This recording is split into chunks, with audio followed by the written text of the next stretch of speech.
तक ऑनलाइन सत्संग।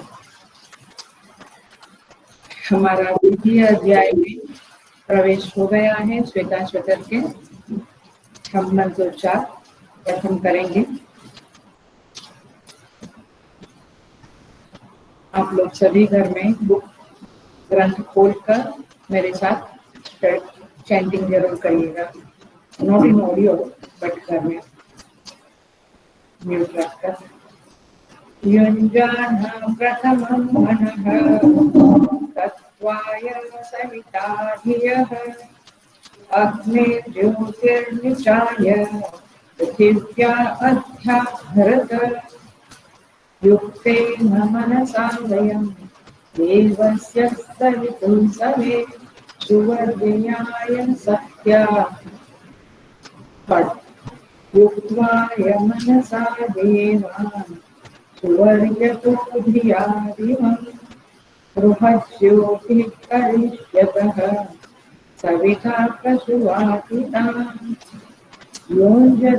युञ्जते मनकुत युञ्जते धियः विप्रस्य बृहतो वितश्चितः विभोक्तादधे वैना विवेक एन्मही देवस्य सवितुः परिष्कृतिः युधेवां ब्रह्मपूर्व्यं नमोभिः विश्लोक एतुपत्येव सूरेः शृण्वन्तु विश्वे अमृतस्य पुत्रा आये धामानि दिव्यानि तस्तु अग्निर्यत्राभिमज्यते वायुर्यत्र अधिरुध्यते सोमो यत्र अतिरिच्यते तत्र संजायते मनः।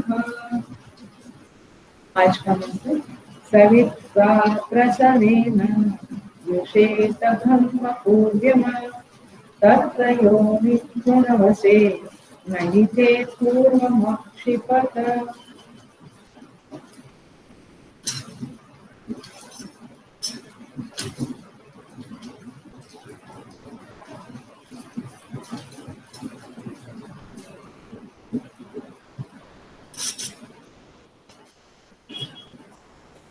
Okay.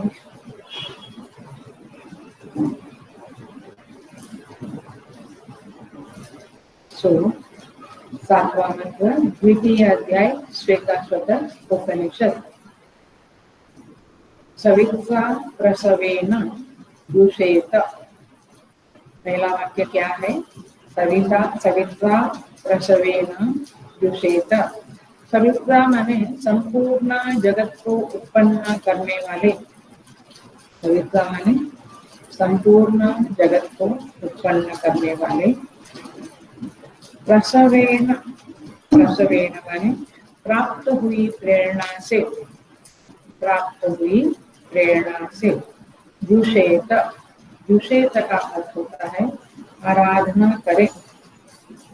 युषेत माने आराधना करें अथवा आराधना करनी चाहिए। किसकी आराधना करनी चाहिए? माने संपूर्ण जगत को उत्पन्न करने वाले परमात्मा के द्वारा, उनसे प्राप्त हुई प्रेरणा के द्वारा अथवा अनुमति के द्वारा, आशीर्वाद के द्वारा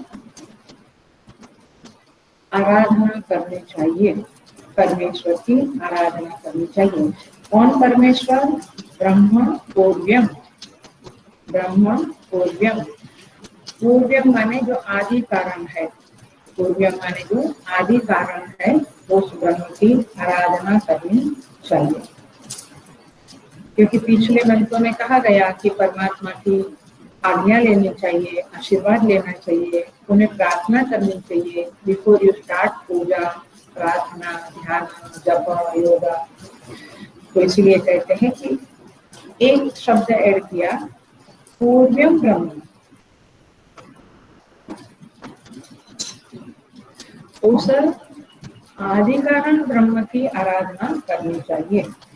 तत्व योनि पूर्णवसे, सेकंड लाइन देखिए, तत्व योनि पूर्णवसे। योनि माने आदि कारण माने ब्रह्म। योनि माने आदि कारण ब्रह्म। तत्व माने उस परमात्मा में, योनि माने कारण भी और आश्रय भी, उस परमात्मा में आश्रय प्राप्त करना चाहिए अथवा प्राप्त कर, ऐसा अर्थ होता है। उस परमात्मा में आश्रय को प्राप्त करो। चौथा वाक्य है नहीं ते पूर्वम अक्षिपत, नहीं ते पूर्वम अक्षिपत। पूर्वम माने पूर्व संचित कर्म, पूर्व माने पूर्व संचित कर्म, न अक्षिपत माने विघ्न कारक नहीं होंगे अथवा पूर्त कर्म विघ्न कारक नहीं होंगे। जो कर्म हम पहले करते हैं अथवा अभी करते हैं वे पूर्त कर्म अथवा पूर्व संचित कर्म विघ्न कारक नहीं होंगे, ऐसा इसका अर्थ होता है। फिर से कहती हूँ, 4 वाक्य बनते हैं। पहला वाक्य है सविता रसवेन जुषेत, उस सबको उत्पन्न करने वाले परमात्मा की आज्ञा लेकर उनकी आराधना करनी चाहिए। वे कौन है? वे पूर्व्यम ब्रह्म, आदि कारण ब्रह्म है, मैंने परम तत्व है, परमात्मा है, सगुण अथवा निर्गुण दोनों ले सकते हैं। तत्व योनि प्रणवसे, वहां पे उस परमात्मा में आश्रय प्राप्त करके आश्रय प्राप्त करें, उस परमात्मा का आश्रय प्राप्त करें तो क्या होगा? नहीं ते पूर्वम अक्षिपत, तुम्हें पूर्त कर्म विघ्न कारक नहीं होंगे। ठीक है, अब देखते हैं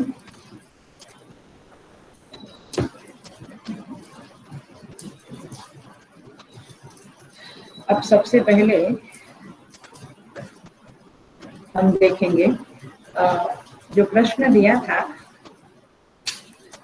हमें पाठ, पूजा, ध्यान, जप, योगा इत्यादि करने के पहले क्यों परमेश्वर की आज्ञा लेनी चाहिए, ऐसा क्यों कहा? ऐसा हमने प्रश्न किया था और बहुत अच्छे आंसर दिए हैं। आशा गोरे, माधुरी जोशी और अपर्णा राव ने बहुत अच्छे आंसर दिए हैं। माधुरी जोशी का ये जो है देवता विघ्न नहीं करेंगे, ये भी करेक्ट आंसर है। अपर्णा राव का भी बहुत ठीक है कि पहले हमें गुरु और विघ्नेश्वर गणपति का स्मरण करना चाहिए, ये हमारी संस्कृति में है। दोनों आंसर ठीक है। आशा गोरे अम्मा ने जो कहा है उसमें एक बहुत ही अच्छा छिपा हुआ अर्थ है कि जब हम जप करते हैं, ध्यान करते हैं, पाठ करते हैं इत्यादि, उस समय यदि परमात्मा की आज्ञा लिया, उनके आशीर्वाद लिया, उनको प्रार्थना किया, तो वह जो हम स्वाध्याय करते हैं उसका अर्थ प्रकट होता है। ये बहुत ही बढ़िया पॉइंट है, आप लोगों ने मार्क किया होगा, आप लोगों ने सुना क्या? आप लोग सुनते हैं, उसमें ये पॉइंट बहुत अच्छा है। तो ये बात सच है, देवता विघ्न नहीं करेंगे, गणपति का गुरु का स्मरण करना, ये बात भी सही है। बट आशा गोरे का ये पॉइंट भी बहुत अच्छा है कि जब हम स्वयं प्रयत्न करते हैं तो एक बात होती है, लेकिन उसमें जब ईश्वर की कृपा हो जाती है, और कृपा कब होगी? जब उनकी आज्ञा मांगेंगे, उनका आशीर्वाद लेंगे, तब होगी, तो वह अर्थ प्रकट हो जाता है। बहुत ही अच्छा आंसर है और यही ये सारे सही आंसर है। अम्मा ने एक बात ये कही कि पाठ माने वेद मंत्र अथवा शांति मंत्र, तो वेद माने पाठ माने वेद पाठ अथवा उपनिषद का पाठ, मंत्रों का, वो तो है ही, लेकिन पाठ माने विष्णु सहस्त्रनाम पाठ, ललिता सहस्त्रनाम पाठ, गणपति अथर्व शिव महिमा, आप जो भी करते हैं ये सारे पाठ ही है। जितने स्तोत्र आप पढ़ते हैं वो सब क्या कहलाते हैं? पाठ कहलाते हैं। तो ये भी पाठ है। तो ये सब कुछ करने के पहले भगवान से आज्ञा और आशीर्वाद की याचना करनी चाहिए। जिससे एक और बात है, देखिए जरा सा एक माधवी वाला पॉइंट को ही उजागर करती हूँ। जब हम प्रार्थना किए बिना हम ध्यान जप वगैरह करते हैं तो देवता लोगों को कोई प्रॉब्लम नहीं है, लेकिन हमने ईश्वर से अनुज्ञा मांगी, आशीर्वाद मांगा और हम ध्यान करने, समाधि लगाने, जप करने बैठे तो देवताओं को तकलीफ होती है, क्योंकि वे भोगी है बेसिकली और हम है योगी ज्ञानी। तो भोगी को योगी पसंद नहीं, योगी को ज्ञानी पसंद नहीं। वो कहता है तुम ध्यान करो, वो कहता है तुम भोग करो। सो बेसिकली ये जो देवता है वे ईर्ष्या करते हैं और उसका क्लासिक एग्जाम्पल बलिराजा है। तब तो वामन भगवान आए इंद्र के कहने से। तो देवताओं को मनुष्य आगे बढ़ जावे वो पसंद नहीं है, वे अपने में संतुष्ट नहीं है, क्योंकि संतुष्टि एक अलग चीज है। आदमी वलकल में भी संतुष्ट है और रेशमी वस्त्र में भी संतुष्ट है। संतुष्टि वस्तु से नहीं आती है, वो एक अंदर की ऊंचाई से आती है। तो देवताओं को ईर्ष्या होती है, इसीलिए जब हम ध्यान लगाने बैठते हैं, पाठ वगैरह करने बैठते हैं और यदि हमने ये संकल्प किया है कि प्रभु मेरी चित्त शुद्धि करे, give me purity of the mind after this पाठ जप अनुष्ठान या यज्ञ इत्यादि, तो देवता लोग अवश्य विघ्न करने के लिए प्रवृत्त होते हैं, क्योंकि वे चाहते नहीं कि मनुष्य आगे बढ़े। इसीलिए जब हम परमेश्वर से प्रार्थना कर लेते हैं और देवताओं से भी प्रार्थना करते हैं कि आप कृपा करें, तो वे थोड़े शांत रहते हैं और विघ्न नहीं करते हैं। तो इस तरह से ये पिछले मंत्र का अर्थ हुआ। आज का जो प्रश्न है वह यह है, तत्र योनिम प्रणवसे, ये मेरा प्रश्न है, हम देखेंगे बट फिर भी, अर्थात उन परमेश्वर में आश्रय प्राप्त करें। तो परमात्मा का आश्रय प्राप्त करना माने क्या? प्लीज एक्सप्लेन, समझाइए, ये प्रश्न है। आगे बढ़ते हैं हम मंत्र में। सवित्रा प्रसवेन जुषेत। अब देखिए, सविता देवता से अथवा सूर्य देव से अथवा परमेश्वर से अथवा जो भी इष्ट देवता है सबसे प्रार्थना करके आज्ञा लेकर हमें उस परमात्मा की आराधना करनी चाहिए। क्योंकि नंबर 1, हमारे जो पूर्व के संचित कर्म है, ये देवता वाली बात तो है ही, बट पूर्व के संचित कर्म जो हमारे अंदर पड़े हुए हैं, उन कर्मों का ध्यान के समय, जप के समय, पाठ के समय प्रकट होना, मैनिफेस्ट होना स्वाभाविक है। तो ये जब मैनिफेस्ट होते हैं तो हम प्रार्थना, जप, पाठ वगैरह में कंसंट्रेट नहीं कर सकते हैं, फोकस नहीं कर सकते हैं, हम उस परमेश्वर से अथवा देवता से कनेक्ट नहीं हो पाते हैं, क्योंकि हमारे अंदर के ही वासना संस्कार ऊपर आ जाते हैं, आते हैं ना करते समय। तो इस तरह से नहीं होता है। तो जब प्रार्थना करते हैं तो परमेश्वर जरूर कृपा करता है और फिर हमें उतना समय, जितना समय हमें जप करना, पाठ करना है, उतना समय हमारे मन को शांत रखता है, उन कर्मों का, उन संचित कर्मों का विघ्न बीच में आने देता नहीं है। वे वासनाएं उभरती नहीं है, उसको कंट्रोल कर लेता है परमेश्वर। तो प्रार्थना करने से ये सबसे बड़ा फल है, क्योंकि हम कनेक्ट हो पाएंगे तो हमारा बहुत कुछ कल्याण होता है। तो इस तरह से वे वासना को कंट्रोल में रखते हैं और वासना को क्षीण भी करते हैं प्रभु। जब हम प्रार्थना करते हैं और उनकी दया प्रकट होती है तो वे वासनाओं को क्षीण भी कर देते हैं, कभी कभी वासनाओं को खत्म भी कर देते हैं। प्रार्थना में बहुत बड़ा बल है और इसीलिए ध्यान से सुनना, प्लीज बी वेरी अटेंटिव। इसीलिए यदि वे हमारी इच्छा पूर्ति करें या ना करें, लेकिन हमारी वासनाओं के प्रति वे कठोर होते हैं और उन वासनाओं, जो दुष्ट वासनाएं हैं, दुर्वासनाएं हैं, उनको क्षीण करने में मदद करते हैं। क्योंकि उनकी तो ऐसी लीला है कि वे यदि इच्छा पूर्ति करें हमारी तो भी उसमें कल्याण है, क्योंकि धीरे धीरे वैराग्य आएगा। और इच्छा पूर्ति न करे उसमें भी कल्याण है, कि शायद इच्छाएं पूर्ति करने से बढ़ जाएगी। तो ही नोस कि क्या करना है, तो let it be with his department. परंतु प्रार्थना करने से ये सारे लाभ होते। He is involve into my action, वे मेरे कर्म में शामिल होते हैं। और वे जब शामिल होते हैं तो वह कर्म चित्त शुद्धि की ओर ही ले जाता है। इतना हमें ध्यान रखना चाहिए। भले इच्छा पूर्ति भी होए, लेकिन चित्त शुद्धि भी होती है। क्योंकि यदि ईश्वर शामिल नहीं है, सवित्रा प्रसवेन जुषेत, उस आराधना में यदि उनकी आज्ञा नहीं है, आशीर्वाद नहीं है, तो वे जो कर्म है वे हमें चित्त शुद्धि कदापि नहीं दे सकते हैं। वे इच्छा पूर्ति करेंगे, क्योंकि हमने प्रयत्न तो किया है, तो वे इच्छा पूर्ति करेंगे, लेकिन वो चित्त शुद्धि रूपी जो फल है वो नहीं मिलेगा। अर्थात जैसे कठोपनिषद ने कहा है, सस्यमेव पच्यते मर्त्यः सस्यमेव आजायते पुनः। ये फसल की धान जैसे कट जाती है और फिर दूसरी फसल उगती है, वैसे ये संसार में हम मनुष्य ईश्वर से जुड़ेंगे नहीं तो फसल की तरह कट जाएंगे, वैसे भी कट जाएंगे। और आ जायते पुनः पुनः पुनः जन्म मरण का चक्कर लग जाएगा। इसीलिए उनकी आराधना से कर्म करने से, उनको शामिल करने से, प्रार्थना में आज्ञा लेने से हमारी चित्त शुद्धि का द्वार खुल जाता है और हमें हमारे कर्मों में एक शुद्धि आती है और उस कर्म में एक आशीर्वाद आता है।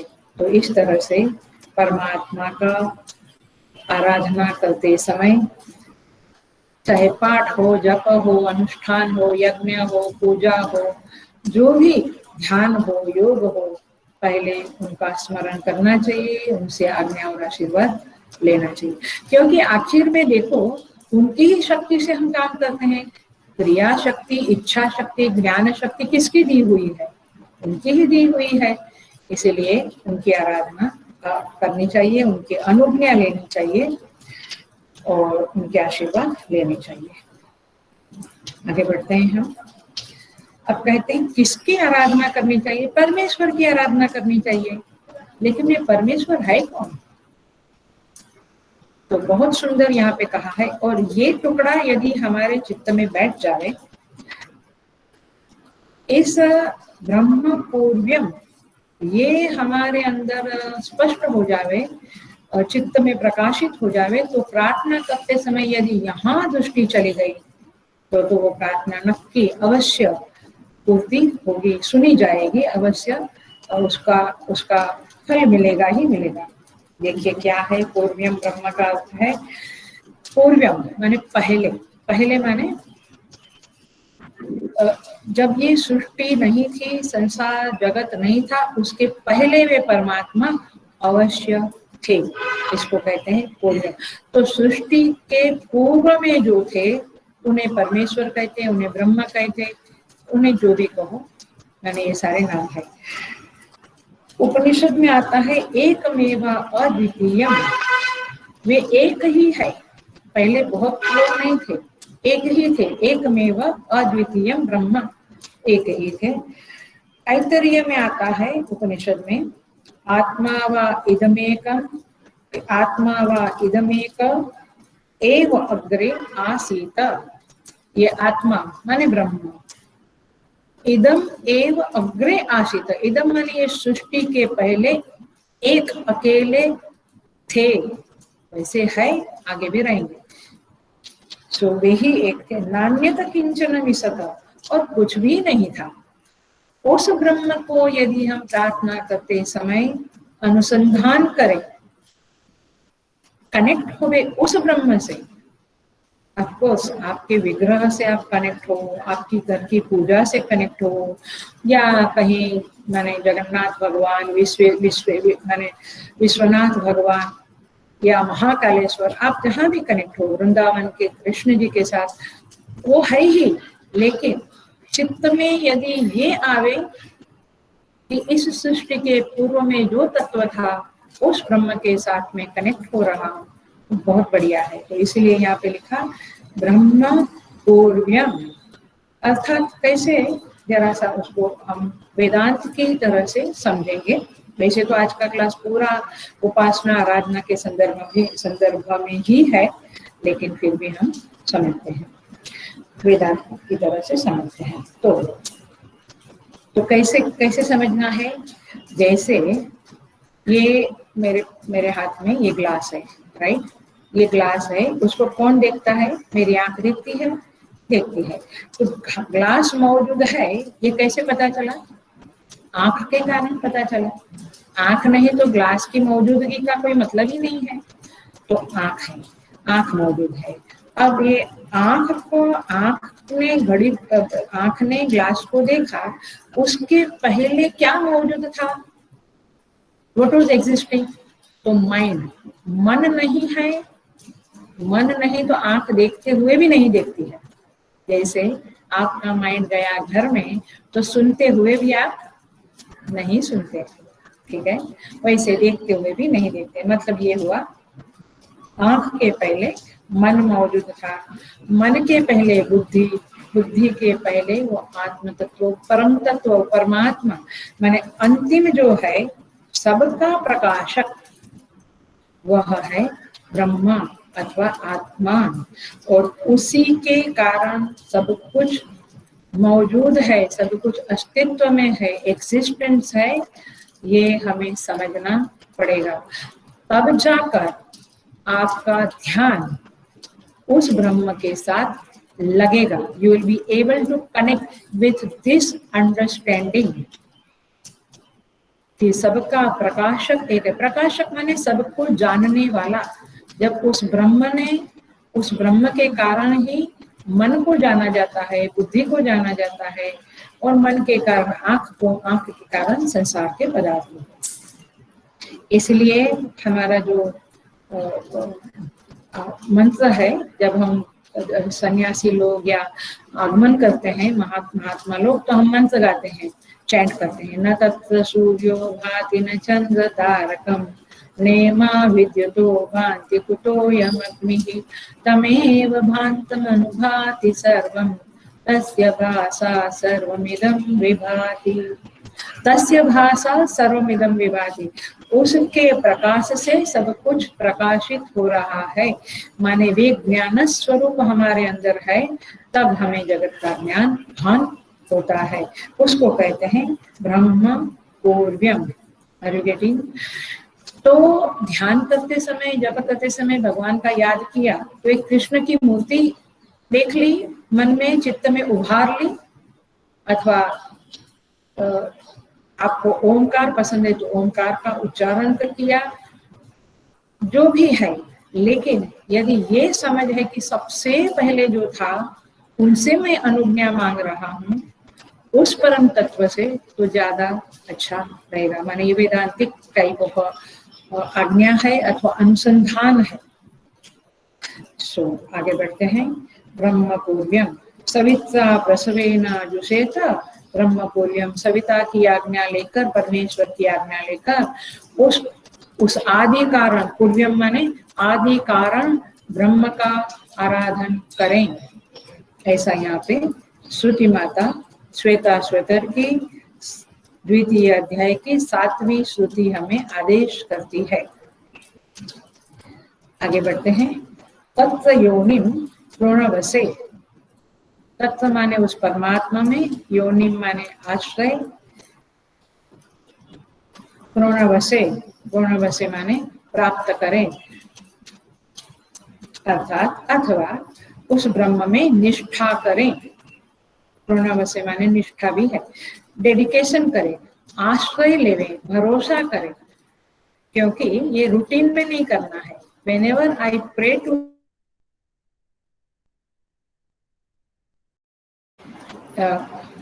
तत्व योनिम प्रणवसे, उस परमात्मा में आश्रय प्राप्त करें। कैसे आश्रय प्राप्त करें? तो यहाँ पे कहते हैं, जैसे देखना, बहुत सुंदर तरह से बताया गया है आचार्य लोगों ने। कहते हैं जैसे चिंता कुर्यात् न रक्षणाय अश्वं विक्रियते यथा। चिंता कुर्यात् न रक्षणाय, उसके रक्षण की चिंता नहीं करनी चाहिए। किसकी? अश्वम विक्रियते यथा, आपने घोड़े को बेच दिया तो घोड़े के दाने पानी की व्यवस्था अथवा चिंता आपको करनी होती है? नहीं ना। वैसे वैसे तथा अर्पयित्वा हरो देहम चिंता त्यजित रक्षणाय, उसी तरह से आप जब ध्यान जप पाठ इत्यादि योगा वगैरह करते हैं तो उस समय में आप अपने रक्षण की चिंता माने रक्षण के संदर्भ में हम सब धन की, बच्चों के शादी की, घर की, इसकी उसकी जो भी चिंताएं किया करते हैं, वो चिंता देह समर्पयो, आप उस समय परमात्मा को देह समर्पित कर दो, मन समर्पित कर दो, तो फिर आपको वो चिंता सताएगी नहीं। तो कहते हैं तथा अर्पयित्वा हरो देहम चिंता त्यजित रक्षणाय, और फिर आप अपने रक्षण की चिंता भी परमात्मा के ऊपर छोड़ दो, तो आपका ध्यान, आपका जप, आपका पाठ अच्छा होगा, योगा अच्छा होगा, क्योंकि आप you will be able to connect. Basic thing is what, you will be able to connect with परमात्मा, दैट्स द मेन पॉइंट। ख्याल में आ रहा है? तो आप जब परमात्मा से कनेक्ट हो जाएंगे तो फिर क्या और कुछ चाहिए ही नहीं, क्योंकि जब आप कनेक्ट होंगे तो आपकी प्रेयर सुनी जाएगी अच्छी तरह से, और आपकी प्रेयर यदि वो कल्याणकारी है तो फलीभूत होगी, अन्यथा नहीं होगी। तो इस तरह से यहाँ पे कहते हैं तत्व योनिम पुनर्वसे। वैसे तो आश्रय शब्द ऐसा बड़ा है, निष्ठा शब्द ऐसा बड़ा है कि हम उसके बारे में बहुत कुछ सोच सकते हैं, लेकिन फिर कभी बोलेंगे। अभी हम कैजुअल इतना ही कहते हैं कि जब निष्ठा बन जाती है परमात्मा में तो फिर ये अनुज्ञा और ये आशीर्वाद फलीभूत हो जाते हैं। वैसे भी फलते हैं, लेकिन कैसे? देखिए यहाँ पे कहते हैं निमेषार्धम न तिष्ठन्ति वृत्तिम ब्रह्ममयीं विना, एक आधी सेकंड के लिए भी ब्रह्ममयी वृत्ति हटती नहीं है। जिनकी निष्ठा बन जाती है, जिन्होंने परमात्मा में आश्रय ले लिया, उनका जरा भी ब्रह्ममयी वृत्ति हटती नहीं है। They are continuously in connection with God. अच्छा, प्रश्न करो, हम क्यों नहीं है? हमारी वृत्ति क्यों नहीं है परमात्मा में जुड़ी हुई? क्योंकि हमारी वृत्ति, हमारे अंदर जो आश्रय बुद्धि है, जो भरोसा है भगवान के प्रति, जो निष्ठा है, उसमें कमी है। तो आर यू गेटिंग?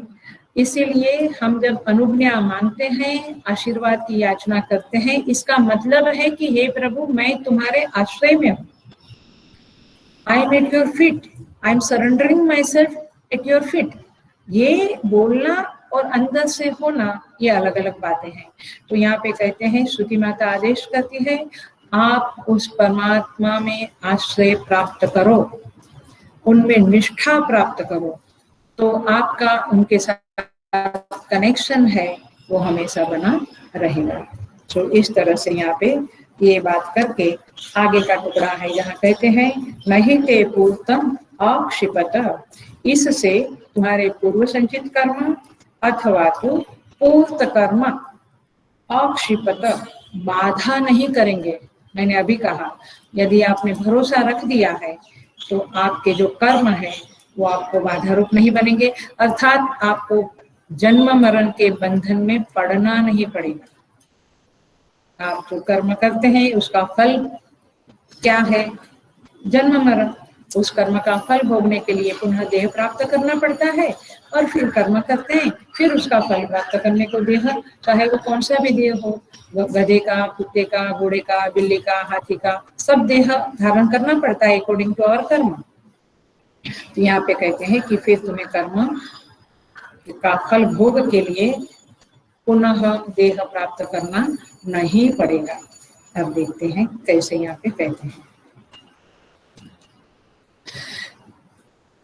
पूर्त कर्म, ये शब्द आया इसीलिए मैंने ये उठाया है। देखिए, 3 प्रकार के कर्म होते हैं, 3 प्रकार के कर्म होते हैं। वैसे वो नित्य नैमित्तिक तो आपको पता है, मैं अलग तरह से बोल रही हूँ। एक तो है इष्ट कर्म, दूसरा है पूर्त कर्म और तीसरा है दत्त कर्म। इष्ट कर्म, पूर्त कर्म और दत्त कर्म। तो देखिए इष्ट कर्म क्या है। तो यहाँ पे ऋषि कहते हैं, मनुस्मृति में कहते हैं, अग्निहोत्रम तपः सत्यम, अग्निहोत्रम तपः सत्यम वेदानां चारुपालनम।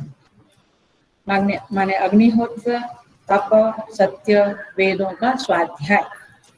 आतिथ्यम वैश्वदेवश्च इष्ट इति अभिधीयते। अतिथि सत्कार और वैश्वदेव यज्ञ करना, ये क्या है? ये इष्ट कर्म कहलाते हैं। अग्निहोत्र हम सबको पता है। अग्निहोत्र माने क्या?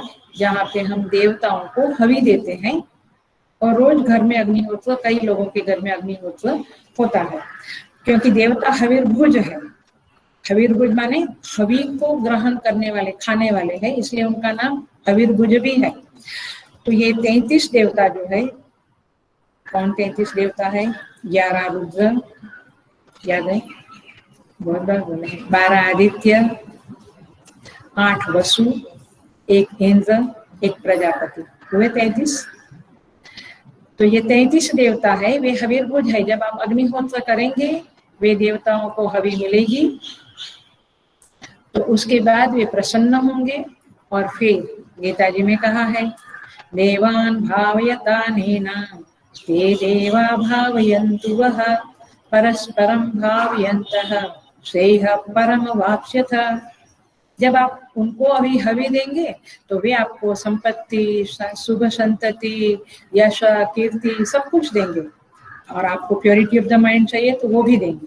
तात्पर्य ये है कि देवताओं को हवि देना, ये अग्निहोत्र हमें हम जब करते हैं तो वे इष्ट कर्म कहलाता है। इष्ट कर्म माने मुझे कुछ चाहिए, व्यष्टि की आवश्यकता की पूर्ति के लिए जो किया जाता है वो इष्ट कर्म है। माने मेरी इच्छा, मेरे लिए, मेरे कुटुंब के लिए मैं जो चाहती हूँ, अथवा मैं मेरे देश के लिए चाहती हूँ, तो मैं जो चाहना करती, व्यष्टि जो चाहना करता है, इच्छा करता है, उसकी पूर्ति में जो जो साधन है वो यहाँ बताया है। पहला है अग्निहोत्र, दूसरा है तप। माने तप हम खुद ही कर सकते हैं, दूसरों को नहीं करवा सकते हैं। तो ये तप भी व्यष्टि की इच्छा की पूर्ति के लिए होता है। यानी व्यष्टि इच्छा करता है, इसमें समष्टि नहीं होती है, व्यष्टि करता है। और फिर सत्यम, सत्य भी हम खुद ही बोल सकते हैं, दूसरों से हम नहीं बुलवा सकते हैं। चौथा है वेदानां चारुपालनम, वेदों का स्वाध्याय करना, ये इष्ट कर्म है। इससे ऋषि प्रसन्न होते हैं।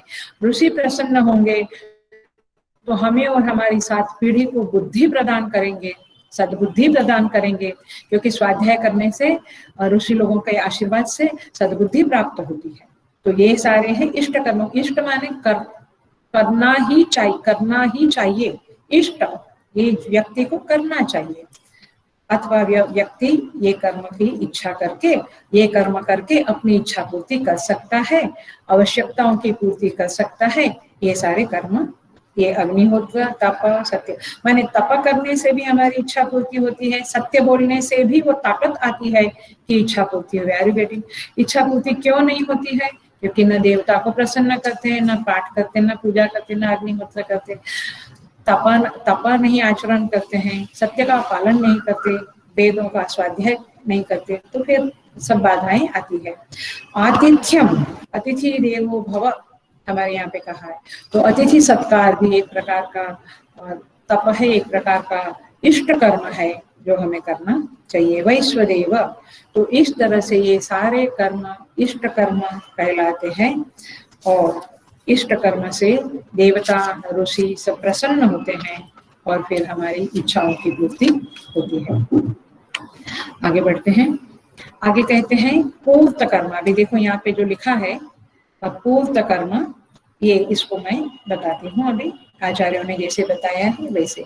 क्या कहते हैं कि जब आप ध्यान करेंगे तो ये पूर्त कर्म तो अच्छे कर्म है, ये तो व्यष्टि के लिए नहीं है। पूर्त कर्म माने समाज का अंदर जो खड्डा है, माने समाज में जो अपूर्ति है, क्या कहेंगे, समाज में कुछ जरूरत है, समाज की जो आवश्यकता है उसकी पूर्ति जब हम करते हैं तो उसे कहते हैं पूर्त कर्म। Are you getting? ख्याल में आया? पूर्त कर्म समाज की आवश्यकता की पूर्ति वाले जो भी कर्म है वे पूर्त कर्म कहलाते हैं।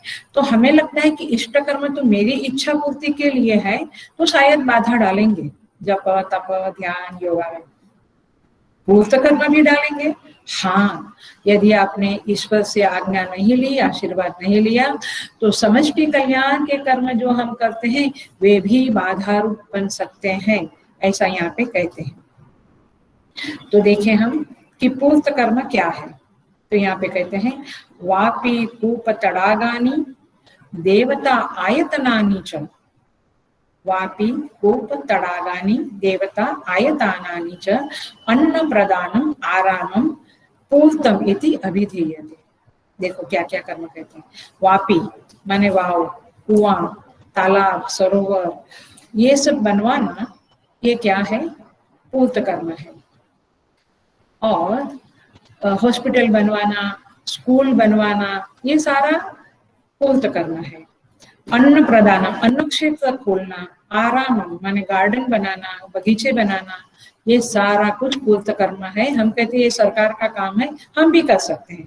तो ये सारे पूर्त कर्म है जो समष्टि कल्याण के लिए है, समाज की पूर्ति के लिए है, समाज के खुशी के लिए है, आवश्यकता की पूर्ति के लिए है। और क्या कहा? देवता आयतनानि च, और देवताओं का मंदिर बनाना, ये मंदिर धर्मशाला ये सब बनाना भी क्या है? पूर्त कर्म है। इष्ट कर्म इज डिफरेंट, वो केवल मेरे लिए है, मेरी इच्छा पूर्ति, मुझे अन्न मिले, मुझे संपत्ति मिले, मुझे पुत्र मिले, मुझे यश कीर्ति मिले, मुझे बुद्धि मिले, ये इष्ट कर्म। समाज को कुछ मिले उसके लिए मेरा जो कंट्रीब्यूशन है वो क्या है? पूर्त कर्म। देखिए जब हम कुआं, बाबाव, तालाब, सरोवर बनाते हैं तो क्या होता है? माने एवरीबडी नोस कि अन्न क्या कहते हैं? आपोमय प्राणः, ये प्राण है, जलत आपोमय है, माने जल वाला है, माने जल है तो प्राण टिकेगा, जल नहीं तो प्राण नहीं टिकेगा। ख्याल में आता है? तो इसलिए हम जल दान करते हैं, जल का तालाब वगैरह बनाते हैं तो हम प्राण का दान करते हैं। तो ये है बहुत बड़ा दान और बहुत बड़ा कर्म।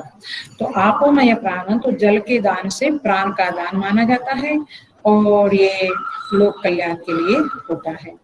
ऐसे ही गार्डन वगैरह का भी जो उपयोग है आप जानते हैं। अन्नदान भी बहुत बड़ा दान है। ये अभी जो पीरियड चल रहा है कोविड पीरियड, उसमें भी अन्नदान बहुत बड़ा दान है। और एक है देवता आयतनानि, मैं उसके ऊपर थोड़ा आज जरूर बोलूंगी। मंदिर, क्योंकि बहुत लोग कहते हैं ये मंदिर में पूजाएं होती है, इतने घी के दिए होते हैं, इतना भोग लगाते हैं, ये सब व्यर्थ है। आप जरा समझिएगा कि मंदिर का महत्व क्या है। और ये पूर्त कर्म है, इसलिए मैं इसके ऊपर थोड़ा सा बता रही हूँ। देखिए मंदिर जो होता है, ये मंदिर बनाना और जीर्णोद्धार करना, ये बहुत बड़ा समष्टि कल्याण का कर्म है। कैसे?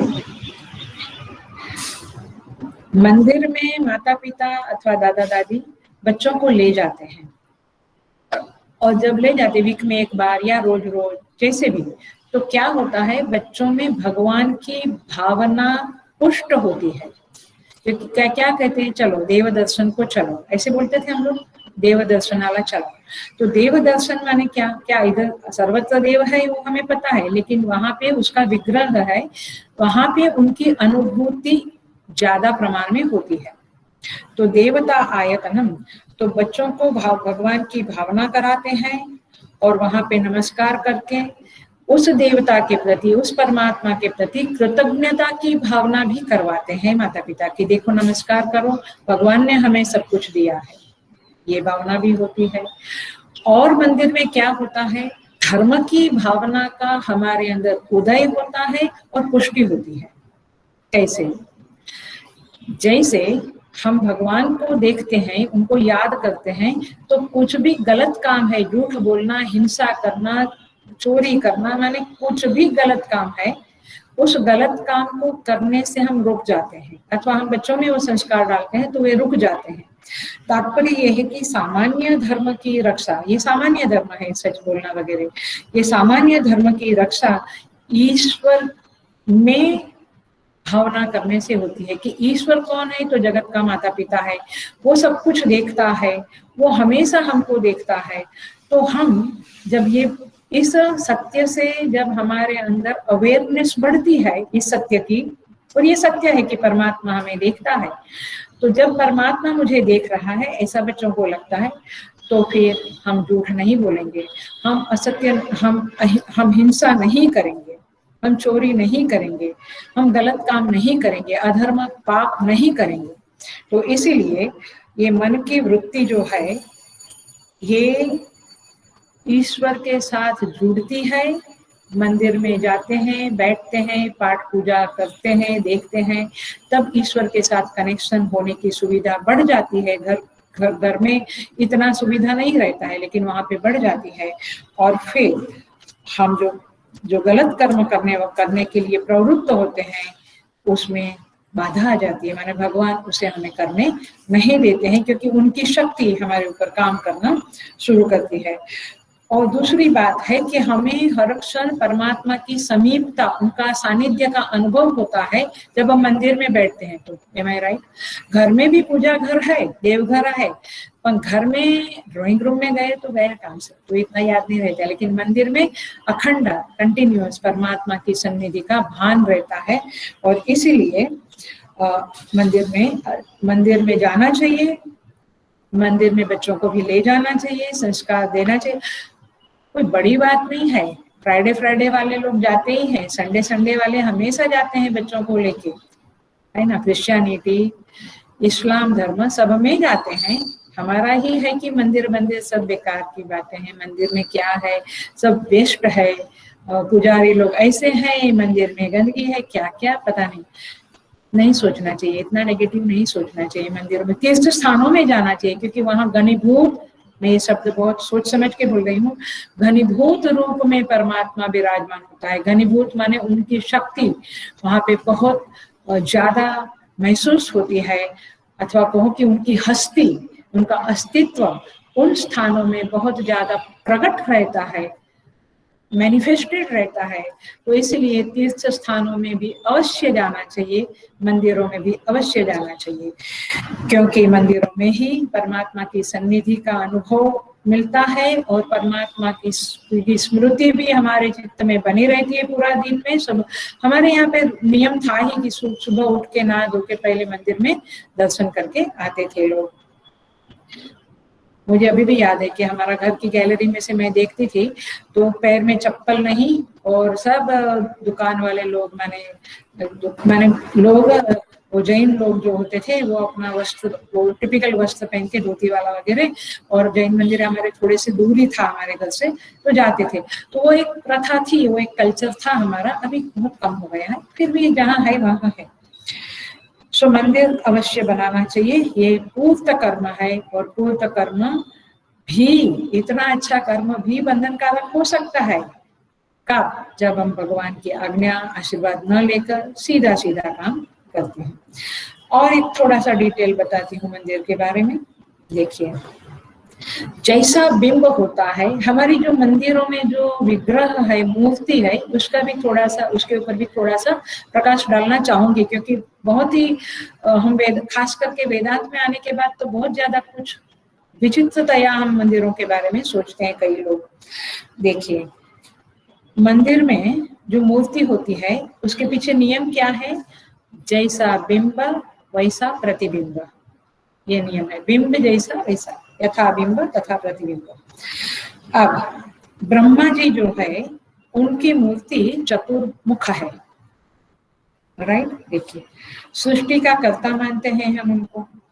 तो सृष्टि की उत्पत्ति जो होती है वो, उसके लिए एक तो इच्छा चाहिए, प्लानिंग चाहिए, और फिर क्रिया शक्ति चाहिए। तो मतलब यहाँ पे जो ब्रह्मा जी की तो अंतःकरण में ही मन बुद्धि चित्त अहंकार रहता है, तो ये अंतःकरण के 4 भेद है और अंतःकरण की सहाय से ही कुछ क्रिएशन होता है। क्रिएटिविटी ऐसे नहीं होती, अंतःकरण की सहाय चाहिए। अंतःकरण है मन बुद्धि चित्त अहंकार। तो इस तरह के अंतःकरण के द्वारा ब्रह्मा जी ने सृष्टि बनाई, इसलिए उनका चतुर्मुख बना। ये चतुर्मुख क्या बताता है? मन बुद्धि चित्त अहंकार। और उनकी मूर्ति लाल कलर की रक्तवर्णी मूर्ति होती है। तो रक्तवर्णी क्यों होती है मूर्ति? क्योंकि वे जब क्रिएटिविटी होती है, माने सृष्टि बनाने की प्रक्रिया होती है, तो उस समय में रजोगुण का जरूरत पड़ता है, राइट। तो रजोगुण का जो जरूरत पड़ता है, तो रजोगुण तो लाल कलर का सिंबल है, तो इसलिए ब्रह्मा जी की मूर्ति कैसी है? लाल कलर की बनती है। फिर हर एक क्रिया शक्ति में ज्ञान शक्ति सम्मिलित होती है, नहीं तो क्रिया बनेगी ही नहीं, बुद्धि नहीं तो क्या कुछ बनाएंगे। तो इसलिए क्रिया शक्ति में जो ज्ञान शक्ति है, वो ज्ञान शक्ति क्या है? सरस्वती। और इसीलिए ब्रह्मा जी के साथ इतनी बड़ी सृष्टि बनानी है तो ज्ञान शक्ति के बिना नहीं बनेगी, इसलिए सरस्वती उनके साथ सहचरी के रूप में उनका सिंबोलिज्म बनाते हैं। ऐसे ही कुछ भी नहीं बनाया है, सभी जो ऋषि मुनियों ने जो वेदों में जो आदेश दिया है, इस तरह की मूर्ति बनानी है, इस तरह का उनका पूजा होना है, इस तरह का उनका मंत्र होना है, उसके पीछे पूरा साइंस है, पूरा विज्ञान है। तो इस तरह से ब्रह्मा जी की मूर्ति बनती है और सरस्वती के साथ में होती है। सरस्वती का वाहन हंस है। अब हंस क्या है? विवेक का सिंबोलिज्म है, दूध और पानी को अलग करता है ना, डिस्क्रिमिनेशन। तो इसीलिए जो ज्ञान होता है वो डिस्क्रिमिनेशन को ही ज्ञान कहते हैं। तो डिस्क्रिमिनेशन का हंस का सिंबल होता है। इस तरह से डिस्क्रिमिनेशन माने ब्रह्मा जी सृष्टि बनाते हैं, किस जीव को कौन सी जगह गर्भ में डालना, बहुत कुछ डिस्क्रिमिनेशन चाहिए, ये सब कुछ ब्रह्मा जी के हाथ में है। इसी तरह से विष्णु भगवान को भी, थोड़ा समय साइड पे हूँ लेकिन पूर्ण कर्म का संदर्भ में ये जरूरी था, थोड़ा सा लाइट भी है और थोड़ा जरूरी था करके बता रही हूँ। विष्णु भगवान को क्या कहते हैं? अलंकार प्रिय विष्णु, राइट। क्यों अलंकार प्रिय है? क्योंकि विष्णु का काम क्या है? भगवान विष्णु का पालन करना। तो पालन करना जब उनका काम है तो पालन कैसे होगा? खुद के पास कुछ होगा तब तो ना। तो अलंकार प्रिय, उनके पास बहुत सोना दागिना है, क्योंकि एक तो है उनके पास, दूसरा माने अलंकार प्रिय है और उनको अलंकार चढ़ते हैं, दूसरा उनके पास लक्ष्मी जी विराजमान है जो साक्षात लक्ष्मी महालक्ष्मी है और वो होनी ही है। और इसलिए विष्णु की पालन शक्ति कहते हैं, विष्णु को पालन करता कहते हैं और विष्णु की पालन शक्ति महालक्ष्मी उनके साथ विराजमान होती है। तो ये कनेक्शन है, ये कुछ सामंजस्य है इसके अंदर। आप ऐसे नहीं समझे कि कुछ भी कैसे भी है। और फिर जो महालक्ष्मी है वो किसकी पुत्री है? समुद्र पुत्र, सागर की पुत्री है। तो समुद्र में तो बहुत हीरे मोती वगैरह पड़े हुए, नवरत्न वगैरह पड़े हुए हैं। तो इस तरह से ये सब विष्णु को काम लगने वाली चीजें हैं, इसलिए वहां पे वो प्रियत्व है और वहां पे वो पसंदगी हो गई, क्योंकि उनका काम था अलंकार, उनका काम था पालन करना। तो इस तरह से भगवान शेष नाग पर विराजमान है, इस तरह से उनका सिंबोलिज्म होता है। भगवान शंकर का जरा देख लेते हैं, फिर आगे बढ़ जाएंगे। भगवान शिव का क्या कहते हैं? शिव को संहार करता, ब्रह्मा सृष्टि करता, विष्णु पालन करता। अब देखो शंकर भगवान संहार करता है। संहार माने मार डालना एक अर्थ है, बट संहार उपसंहार माने संहृत करना, माने विड्रॉ करना। अब जैसे बुढ़ापा आता है तो आदमी विड्रॉल मोड में जाता है ना, कि अब ठीक है। संहार करना माने ये नहीं चाहिए वो नहीं चाहिए, माने उसको हटा देना। तो भगवान शिव संहार करता है। और उपसंहार कहाँ होता है? वृद्धावस्था में होता है। जनरली संहार वृद्धावस्था के बाद होता है। कोई चीज भी जब बहुत जुनी होती है तो उसका संहार हो जाता है, राइट। तो इस तरह से भगवान शिव वृद्ध बताते हैं, इसलिए रुद्र में नमे नमे नमे और चमे चमे चमे, तो वहां पे भगवान शिव को वृद्ध बताया गया है, क्योंकि वे संहार करता है। प्लस देखिएगा कितना कनेक्शन है, भगवान शिव में वैराग्य बताते हैं। वैराग्य कब आता है? पालन करने की शक्ति कब है? युवावस्था में। जो युवा होता है वो पालन करता है, बच्चा पालन नहीं कर सकता, बूढ़ा पालन नहीं कर सकता, कौन पालन कर सकता है? युवा। तो युवा विष्णु है, माने विष्णु में वो पालन की शक्ति है, थोड़ी युवा जैसे, माने सौंदर्यवान वगैरह। भगवान शिव में क्या बताया है? वलकल पहनते हैं, भस्म लगाते हैं, वहां कोई अलंकार वगैरह नहीं है, तो वे उनमें वैराग्य बताए। तो वृद्धावस्था में वैराग्य आता है, आया? तो संहार करता, वैराग्यवान, ज्ञानवान, जीवन बिताया है तो ज्ञान होता है उनको। तो इस तरह से भगवान शिव का ये एक चित्रण है, एक सिंबोलिज्म है, और ये उनके बारे में शास्त्र में बताते हैं। तो और उनकी सहचारी कौन है? माँ दुर्गा, वो भी संहारकारिणी है ना। कौन सा मंत्र कहते हैं? महिषासुरमर्दिनी, आप देखिए, तो संहारकारिणी। तो इस तरह से जो जोड़ी बनी है, जो उनके अलंकार है, अथवा सर्पप्रिय, भगवान शंकर का सर्पप्रिय है, माने अब उन्होंने सारा विष पी लिया है। तो एक अवस्था आती है वैराग्यवान, ज्ञानवान, जहाँ पे जगत का सारा विष पी लिया होता है। आप कनेक्शन करिए तो इस तरह से तीनों देवताओं के बारे में, अन्य देवताओं का भी बहुत सिंबोलिज्म अति सुंदर तरह से पुराणों में और धर्म ग्रंथों में बताया गया है। जरूर पढ़ना चाहिए। यदि देवता में श्रद्धा है तो भी पढ़ना चाहिए, श्रद्धा पुष्ट होगी, नहीं है तो भी पढ़ना चाहिए, श्रद्धा बनेगी। तो यहाँ पे कहते हैं कि इसमें क्या काम लगता है? ये मंदिरों का जो बनाना है, अथवा हम कभी कभी मंदिरों में दान देते हैं, तो क्यों देना है? क्योंकि इसके पीछे ये इतना सारा साइंस से, विज्ञान है कि देवता पूजन से बहुत लाभ होता है। मुख्य बात, पाप कर्म से हम अटकते, देवता का पूजन करते, देव दर्शन करते हैं, तो चित्त में वो सुबह किया हुआ दर्शन, पूजा, हमें दिन भर उसका प्रभाव रहता है। तो गलत कर्म से हम बचते हैं। आई थिंक उससे ज्यादा अधिक फायदे वाली बात कुछ और है ही नहीं। धन थोड़ा कम कमाया, ज्यादा कमाया, कुछ मान कम मिला, ज्यादा मिला, वो सब बातें एक इतना मायने नहीं रखती है, जितना मायने ये रखता है कि मेरी चित्त वृत्ति हायर से जुड़ी रहे, मेरी चित्त वृत्ति पवित्र बनी रहे, शुद्ध बनी रहे, विक्षिप्त न रहे, शांत रहे। यही मुझे लगता है पूरा दिन का अचीवमेंट है। तो यही अचीवमेंट है, बाकी सब तो ठीक है। सो इसलिए यहाँ पे कहते हैं शास्त्रों में, आदि रूपाय बिंबस्य पूजायाश्च विशेषतः साधकस्य च विश्वास देवता सन्निधि भवेत्। कहते हैं कि जब उस बिंब का, जो प्रतिबिंब है, उस विग्रह की जब पूजा करते हैं और हमारे अंदर श्रद्धा होती है, तब परमात्मा की, देवता की सन्निधि हमारे चित्त में बन जाती है, जो सबसे बड़ी संपत्ति है। परमात्मा की, देवता की स्मृति चित्त में होना, यही सबसे बड़ी संपत्ति है।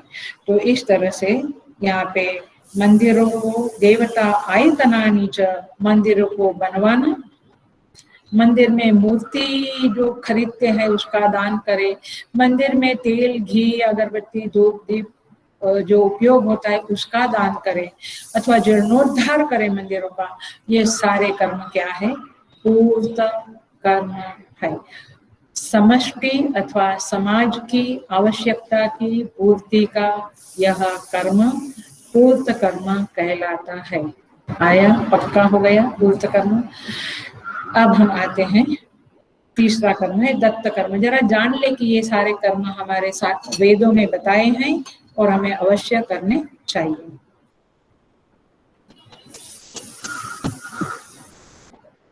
पूर्त कर्म क्या है?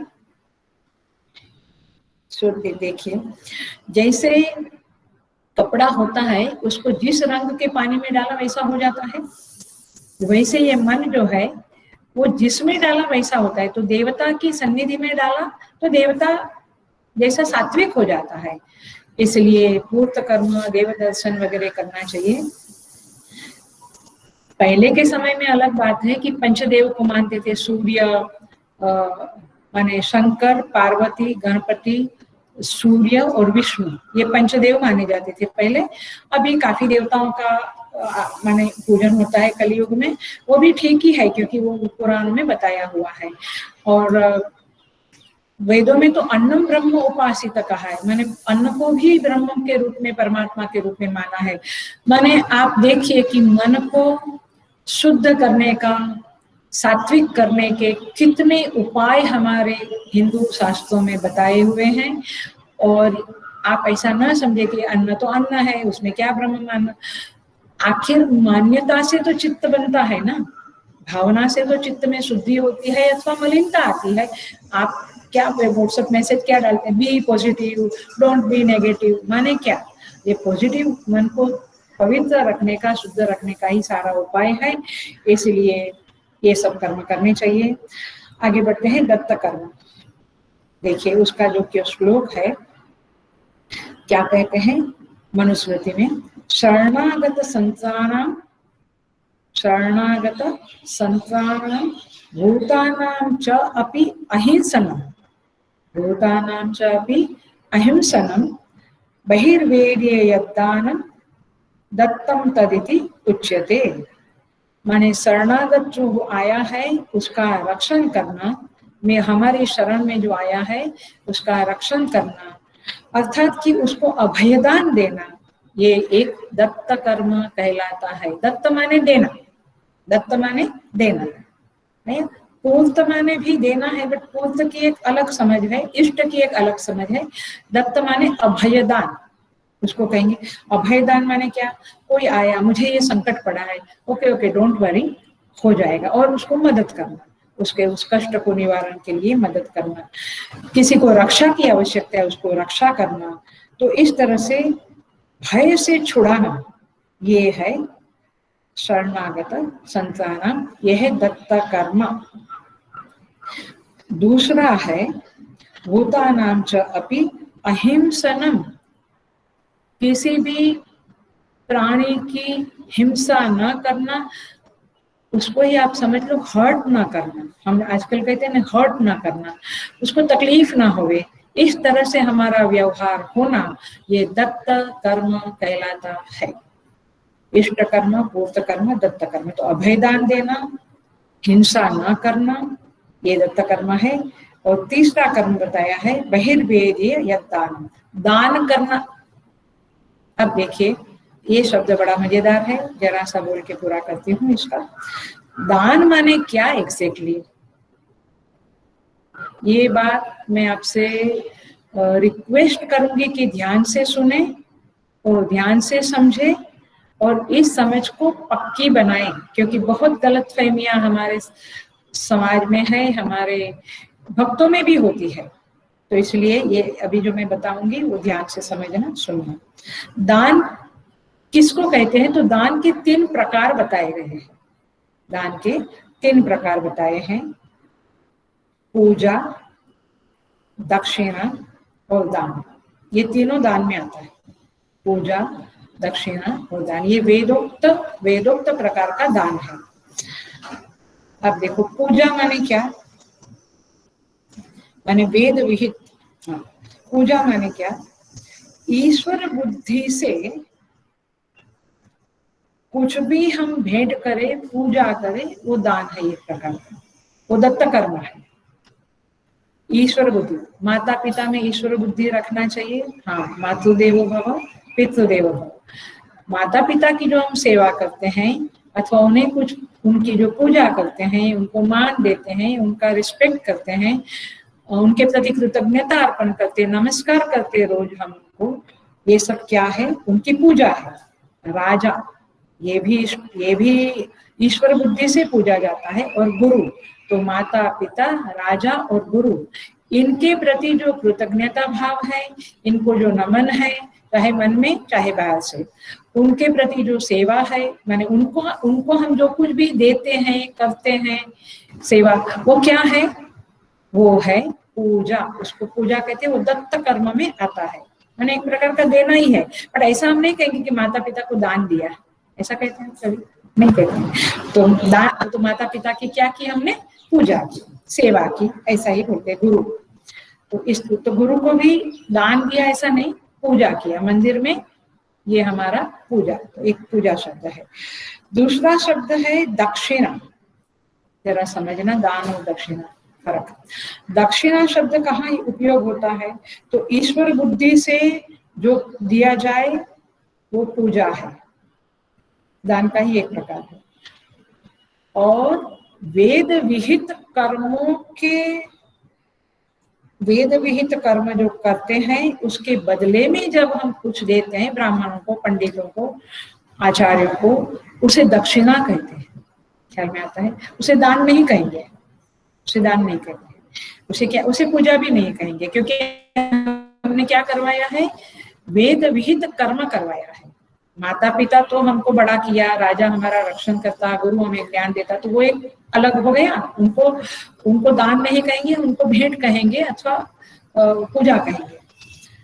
वेद विहित कर्म जो करते हैं उनको हम जो देते हैं वो दक्षिणा देते हैं, मजदूरी नहीं। हेलो, ध्यान रखो, मजदूर भी, काम करने वाले भी काम करते हैं, फिर हम उनको देते हैं तो हम क्या कहते हैं, पगार देते हैं, मजदूरी देते हैं। लेकिन पंडित जी या वेद विहित कर्म जो करते हैं ब्राह्मण लोग, उनको हम क्या बोलेंगे, हमने उनको दान दिया ऐसा नहीं बोलेंगे, डोनेशन दिया, ये तो इंग्लिश शब्द तो जैसे भी मुझे नहीं जमता है, तो उनको क्या कहेंगे, दक्षिणा दिया। इसलिए गुरु दक्षिणा शब्द है, आया ख्याल में? तो वहां पे मजदूरी नहीं देते, मजूरी नहीं देते हैं, दक्षिणा देते हैं, ऐसा कहेंगे। तो और दक्षिणा से, दक्षिणा हानि से कर्म की हानि होती है, माने दक्षिणा यदि नहीं दी जाती है उचित मात्रा में अथवा दक्षिणा नहीं दी जाती है तो परलोक की हानि होती है, ऐसा शास्त्र में लिखा हुआ है। और तीसरा है दान, पूजा, दक्षिणा, दान। दान जो है वो क्या है, गरीबों की जब हम सहायता करते हैं, किसी को अन्न दिया, ये टोटलिटी वाला नहीं है। गुरु पूजा, ये जब हम गुरु पूजा, क्वेश्चन आया है गुरु पूजा और गुरु दक्षिणा में फर्क बताइए। तो गुरु पूजा ये है कि गुरु की हम सेवा करें, माने हम फिजिकली हम उनको वस्त्र देवें या हम उनका माने उनके लिए भोजन ले जावें, ये सब चीजें हैं, अथवा उनकी पूजा करें। एक्चुअल षोडशोपचार पूजा जो करें हम, जैसे देवता पूजन करते हैं ऐसे गुरु पूजा भी हम करते हैं। पूज्य गुरुदेव का पाद पूजन करते थे, और अभी भी हम अनंत संसार वाला जो गुरु पादुका स्तोत्र है वो क्यों करते हैं, क्योंकि गुरु पादुका पूजन करते हैं, वही गुरु का पूजन है, अथवा साक्षात गुरु का पूजन करें वो है गुरु पूजन। षोडशोपचार पूजा माने गंध, अक्षता, आरती, नैवेद्य, ये पूरी जो देवता पूजन है वैसी। और दक्षिणा माने उनको कुछ देवे, वस्त्र, धन, अन्न, माने ये जो ये है वो दक्षिणा कहा जाएगा। उसको जनरली धन को दक्षिणा कहा जाता है। और पूजा में हम षोडशोपचार पूजा भी करें अथवा वस्त्र दान वगैरह करें, वो पूजा के एरिया में आएगा। तो इस तरह से पूजा और दक्षिणा में फर्क है। किसी ने प्रश्न पूछा इसके ऊपर, इसके लिए कहा है। सो दान क्या है, गरीबों को जब हम सहाय करते हैं, उपकार करते हैं, वैसे उपकार शब्द मैं अभी बोल रही हूँ, बट एक्चुअली दान के पीछे भी कृतज्ञता का ही भाव है कि समाज ने मुझे बहुत दिया है, तो समाज में किसी को जरूरत है तो हम देवें। तो गरीबों की सहाय के लिए हॉस्पिटल वगैरह में जो हम दान करते हैं वो दान है, मंदिर में जो है वो दक्षिणा है। Are you getting the point? तो इस तरह से ये इसको कहते हैं।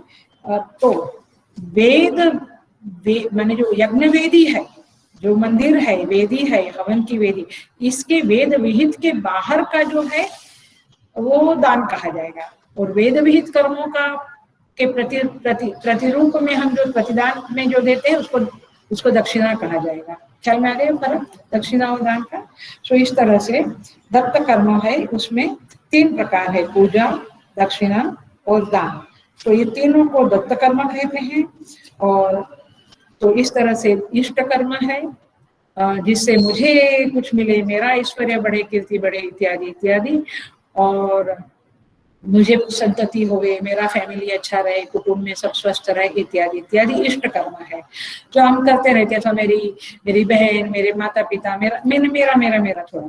लेकिन हम समाज के लिए, गांव के लिए, देश के लिए जो करते हैं निष्काम भाव से, उसको कर्मयोग भी कहते हैं और इसको पूर्त कर्म भी कहते हैं, जिसमें अपना कोई स्वार्थ नहीं रहता है। इष्ट कर्म में अपना स्वार्थ रहता है, मैंने स्वयं की आवश्यकता की पूर्ति। पूर्त कर्म में समाज की आवश्यकता की पूर्ति। और दत्त कर्म जो है वो माता पिता, गुरु, राजा अथवा वेद विहित कर्म जो हम ब्राह्मणों से करवाते हैं वो दान दक्षिणा देते हैं, अथवा ये जो दत्त कर्म में जो दान शब्द है वो इस तरह से गरीबों को वगैरह को कुछ देते हैं, तो वो है माने इंडिविजुअल में जो देते हैं वो है दान, समष्टि में देते हैं वो है पूर्त कर्म, इंडिविजुअल में देते हैं वो दत्त कर्म। तो इस तरह से थोड़ा सा कर्म के बारे में हम समझ लें तो हमारे कर्म थोड़े बेटर होंगे, शुद्धि होगी, और समझ के साथ किया हुआ हर कर्म अच्छा फल देगा। मुझे क्या चाहिए और उसके मुताबिक मुझे कौन सा कर्म करना चाहिए हमें समझना चाहिए ना। हम इष्ट कर्म करते हैं, अपने लिए यज्ञ हवन करते हैं, तो हम कहते हैं हम तो शास्त्र के कर्म करते हैं, बट भैया ये आप आपके लिए करते हैं, समष्टि के लिए भी कुछ होना चाहिए। और दत्त कर्म भी होना चाहिए, जहाँ पे वहां समष्टि के लिए यज्ञ किया, चंडी यज्ञ वगैरह, वो भी पूर्त कर्म में जाएगा। अंडरस्टैंड करें कि व्यष्टि की आवश्यकता के लिए किया हुआ कर्म इष्ट कर्म, समष्टि की आवश्यकता के लिए किया हुआ कर्म जो लौकिक कर्म है, हॉस्पिटल, अन्न क्षेत्र इत्यादि, पूर्त कर्म। और जो वेद विहित कर्म है, वेदों में बताया है, जो माता पिता वगैरह की पूजा अथवा दक्षिणा देना अथवा इंडिविजुअल दान करना, ये है दत्त कर्म। तो इस तरह से बात क्या चल रही है, मुख्य बात यही है कि सवित्र प्रसवेन जुषेत ब्रह्मपूर्व्यं तत्र योनिं प्रणवसे नहीं ते पूर्वम अक्षिपत।